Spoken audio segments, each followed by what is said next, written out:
Today we have Andrew Johnson. He was born in 1964 near Skipton, North Yorkshire in the UK. He received a degree from Lancaster University in computer science in 1986 with a minor in physics.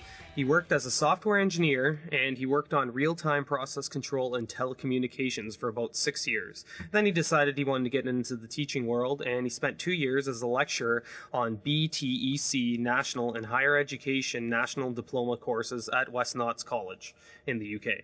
Then he moved back to working, and he started in the field of mobile data.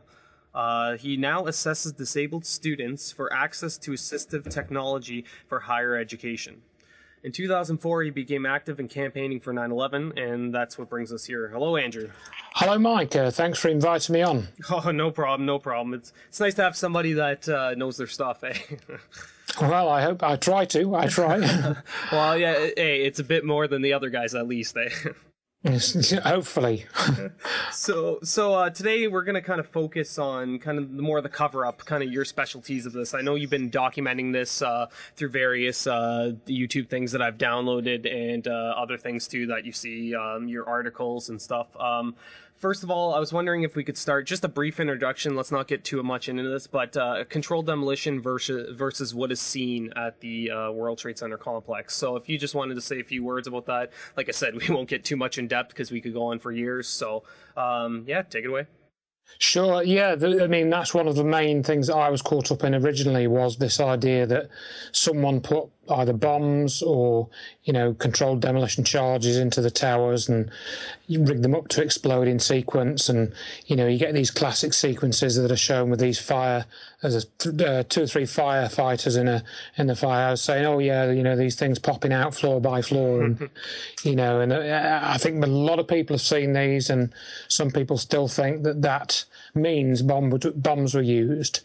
But as Dr. Judy Wood has pointed out very, conclusively really in her research, that if we had any method which essentially, as perhaps she would put it, cut the building into chunks, then those chunks would fall to the ground and they would create a seismic signature, and they would damage things on the ground or near the ground, such as the bathtub and the mall stores, for example. And these all survived the destruction of the towers pretty much, basically intact. Obviously, there was some damage, but not commensurate with the size of the buildings. And for example, there's a video that or a documentary that people can watch called The Miracle of Stairwell B, which I believe was made for UK television, and 14 people, including a number of firefighters, survived in Stairwell B, which was I think 4 or 5 floors up in the base of one of the towers, I think the North Tower. And these guys survived. They essentially walked out pretty much, maybe with a couple of broken bones, a few fractures and so forth. But basically, okay, they could get out under their own steam. So when you start to look at the evidence in Dr. Wood's book, in the videos that she's done, and 1 or 2 that I've kind of done as well, you can clearly see that this essentially amounts to another cover story, really, for what really happened to the World Trade Center and what happened on 9/11. So that's really, I suppose, when I realised that Dr. Wood was correct, and that happened for me probably late in 2006, early 2007. I knew that what she said was right, and I began to do further investigation, and I realised that there was an ongoing cover-up, which I at that time in 2006 had inadvertently become a part of, having initially not realised that I had been, sort of tricked, if you will, into being part of the cover-up of what actually happened. Wow. So again, too, the people can just go and they could download these pictures from government archives from the Library of Congress and just look at the smoking gun. For me, is the picture where it shows the empty part where I think WTC 1 or 2 used to be, and there's just nothing, and then you see WTC 7 standing in the back. So we know that is before 5:20 p.m. in the afternoon. And like I said, anybody can go and see this information. You guys, Dr. Wood, Dr. Morgan, Reynolds, aren't really much like the Richard Gages and the architects engineers, because you're actually saying, hey, look at this stuff, here's the links for it, here's the data, whereas I get the feeling from the architects and engineers side of things, it's just like, all right, well, we did all these reports, you know, we'll go into that later, but the amount of data that Dr. Wood has given, it dwarfs anything that any of the other quote-unquote organizations have done. So again, lack of debris, that's another smoking gun, and lack of sound, as you saw that I was talking about. I had the privilege to be at a controlled demolition back in when was it, July, and I was on the front lines. I was in the media pass. The cops pushed everyone back. You had to have a pass to get there. I believe it was 1,000 feet. And I'll tell everybody, if there's a controlled demolition, there's no mistaking it. You get shaken, your teeth get rattled by every blast. You won't have one guy saying, oh, I heard a couple booms, and then the guy next to him saying, what, bombs? I didn't hear anything. No, you know something's going on, and that was a 10-story building. I couldn't imagine for a 110-story building, let alone two of them, let alone another 47-story building, another 22-story building. It's just unrealistic to say that that's controlled demolition. And what makes me laugh is when people see something like a little bit of red dripping from the tower and say, oh no, that's the thermite, that's it, that's what did it. They don't even stop to think, how can even thermite do the damage that was seen in there? So I'm sure you view it the same way too. Well, essentially, yeah. I mean, after I was initially kind of tricked, I suppose, you know, people often take apparent credentials and their impression of a person, you know, if this person seems sincere or they seem to be doing the right thing, or, for example, they just disagree with the official story. You know, if anyone who disagrees with the official story is kind of seen as a friend, because, you know, everyone else agrees with the official story and agrees with, you know, illegal invasions of countries and so forth. So if somebody comes out and says, oh, yeah, I know the official story is false and it was bombs in the building, you know, people who are skeptical of the official story are more inclined to agree with them. But then if you were to turn around to them at a later point and say, you know, oh, well, actually, that's just another trick. And, you know, basically, you know, they're going to say, well, why do you say that? You know, they're not going to believe you because they don't want to think that they've been tricked.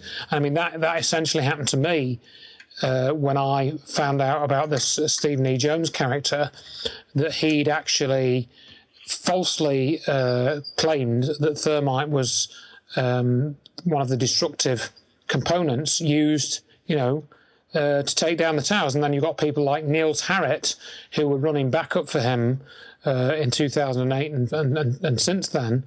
You know, he's a Danish chemist. I mean, heaven's sake, you know, a chemist should know what thermite is and what thermite looks like when it reacts. Yet this Niels Harrit guy, I mean, it's very, very simple, really.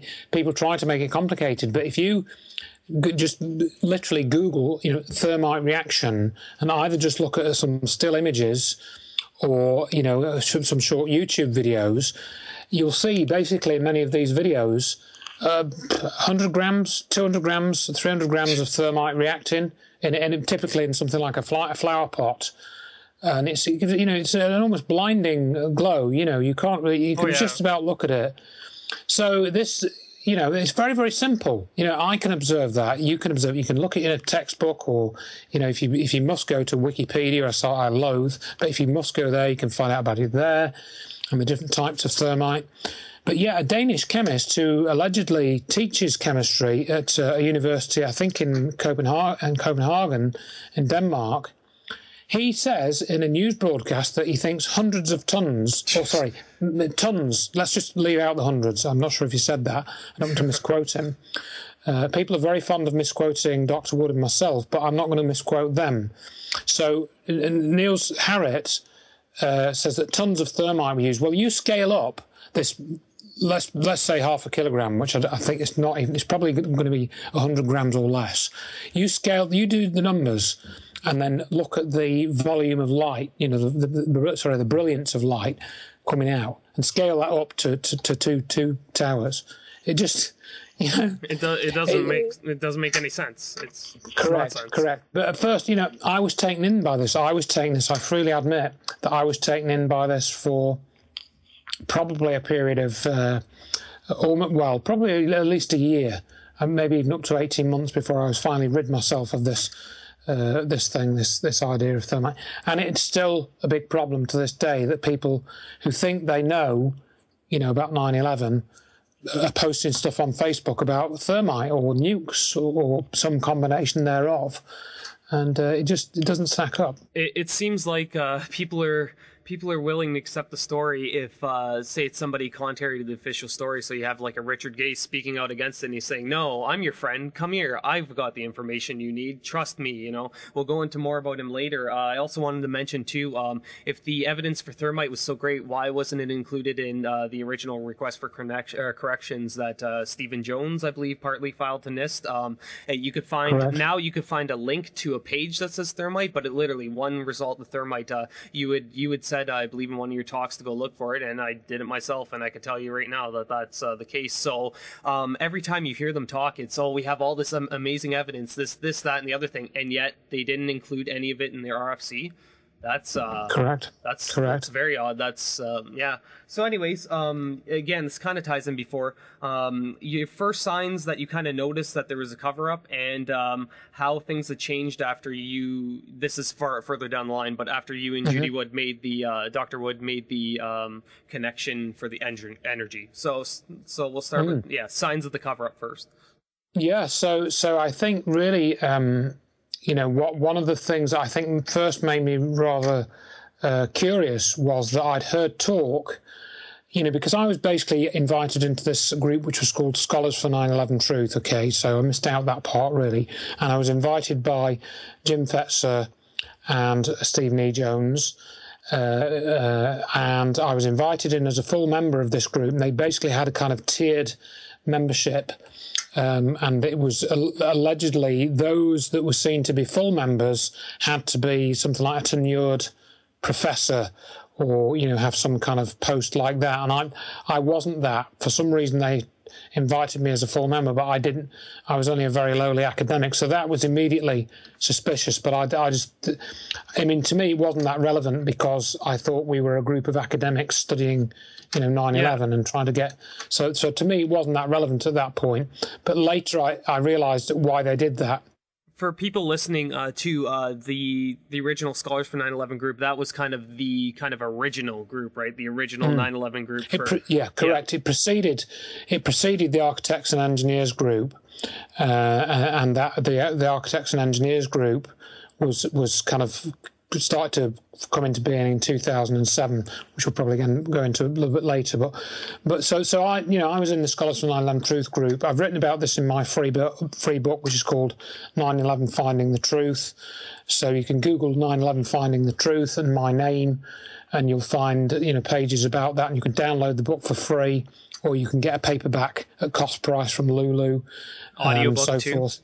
Audiobook. That's what I listen to. It's great, pretty good. Great. And to let everybody know, it costs a lot to produce any type of audiobook, any type of book, and that Andrew and Dr. Wood aren't the type of people that are making tons of money off this. You just try it yourself. Think, okay, I want a 500 page book, 500 page book published. Okay, and then just look on the internet of steps to do that, and you'll start to see how expensive it is. So for somebody to do this like Andrew Johnson and put it out for free, just so that you have the information. I mean, yeah, you could maybe view that as, he's a psy-op, this, that, and the other thing, but it's not reality. The reality is he put hours and hours and hours of work into this, and he didn't even talk about that. I'm kind of just tooting his horn here. It takes a while, and for somebody to offer all that for free, not even covering their costs, that's something, and we thank you, Andrew, for that, because, yeah. Yeah, I appreciate that. I just sort of ought to mention at this point, specifically with the audiobook, that a lady called Cindy Laverty, who lives in New York, I think, or near there, and she volunteered to actually make the audiobook for me.